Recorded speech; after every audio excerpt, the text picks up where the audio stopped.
Have you ever heard this one before? Hello, Mr. Story. How are you today? I'm from XYZ Company, and we handle a range of investment products. One of our representatives will be in your area, and so are you available for a meeting next week?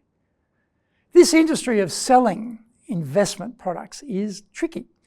What makes them difficult is you can't hear, see, touch, smell, or taste these intangibles. Investment products are abstract ideas. The buyer will have no idea if the decision to buy was a good one or not for many months, and in some cases, many years.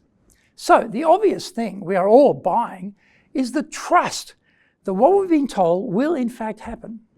Given the trust element is so vital, how could the leadership at XYZ Company come up with a sales script like this one, totally based on a lie? Amazingly, this is the first thing coming out of their mouth. Reality check. Their representative won't be in my area.